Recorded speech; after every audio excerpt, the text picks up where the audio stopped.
kita sebenarnya kenapa kita buat pendedahan ini dulu sebelum kita terserah je lah pada pasukan keselamatan, serah je lah pada polis, pada SPRM untuk siasat.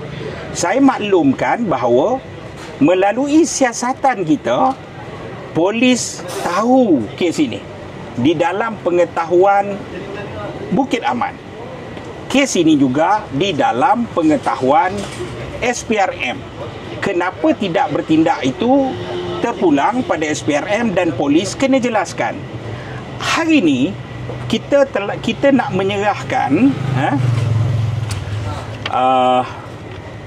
Peta dan kawan-kawan telah membuat satu yang kita panggil Financial Intelligence Investigation Report. Dalam bahasa mudahnya ialah forensic account milik Panglima Angkatan Tentera dulu. Milik Panglima Angkatan Tentera dulu. Dan ini saya akan serahkan kepada kawan-kawan media dan saya juga akan terbitkan dokumen penuh ini di Facebook saya sebaik saja selepas laporan dibuat. Saudara, dalam ini saya tak boleh edarkan sebab ini kita akan jatuh bawah Akta Bank Negara kerana mendedahkan akaun orang. Tapi saya nak petik, saudara. Saya nak petik. Ini akaun dia. Saudara boleh tengok. 14 Jun, 10 Mei, 7 April, 23 April. Dia ada kemasukan 40,000, 50,000, 40,000, 50,000, 60,000 berulang-ulang. Berulang-ulang tahun ini. Dan saya bagi tahu bahawa kita tahu siapa yang masukkan. Ini kita serah dekat polis. Takkanlah polis tak boleh siasat, Cikgu Bat boleh siasat kan. Dan antara kemasukan besar, ini pegawai kerajaan tau. Saya kena faham, transaksi duit ratus ribu, dia perlu kelulusan khusus bank. Daripada mana, siapa bagi kan. Pasal kita nak keluar 50,000, dia akan tanya apa alasan kita nak keluar. Ini kan pula masuk dalam bank kita. Saudara, ada kemasukan bank muamalat dalam saving account dia pada 25 Jun 2025 500,000. 500,000 ada nombor account dia. Ada kemasukan Malayan Banking, account dia, nama dia 100,000. Dan ini tindakan berulang 128,000. Nilai duit ni berulang-ulang pada jumlah yang sangat meragukan. Dan kita dah bantu pasukan polis dengan membuat forensic account yang saya rasa polis tak ada alasan lain, LHDN tak ada alasan lain, SPRM tidak ada alasan lain, dan ia sepatutnya kena bertindak. Dan hari ini akaun bank tersebut sewajarnya disita. Dalam ni transaksi, resit, siapa masuk akaun bank, semua ada, lengkap. Dan tidak ada alasan sepatutnya yang mereka tidak boleh bertindak. Selain daripada itu, kita sedang memerhatikan secara rapat beberapa maklumat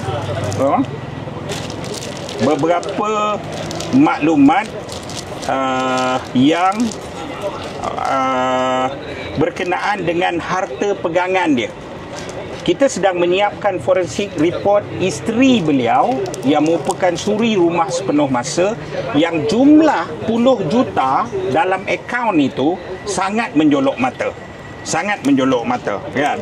Dan selain daripada laporan yang kita hantar hari ini, kita juga menghantar, kita telah menghantar kepada Menteri Pertahanan, Ketua Setiausaha Kementerian Pertahanan, Panglima Angkatan Tentera sekarang yang akan berpencen pada bulan 1, dan bahagian audit dalaman siasatan Kementerian Pertahanan. Kita juga telah menyiapkan beberapa perolehan ataupun keputusan tender yang di mana saudara, saya detailkan syarikat nombor 7 tapi boleh dapat. Harga lebih mahal tapi boleh dapat. Syarikat tak ada pengalaman tapi boleh dapat. Dan beberapa syarikat yang sangat ada kaitan persaudaraan dengan Panglima Angkatan Tentera. Ya. Dan kita dah siap route dah. Duit tu datang daripada mana, apa semua, siapa. Dan hari ini polis dan SPRM sepatutnya tidak ada alasan. Masuk bang? Tidak ada alasan. Projek apa? Daripada pembekalan semboyan, alat komunikasi, senjata, minyak hitam, logistik, semua. Dan nilai saudara melibatkan bilion. Kenapa kita perlu ambil serius benda ini? Pertama, ia melibatkan nyawa Angkatan Tentera itu sendiri.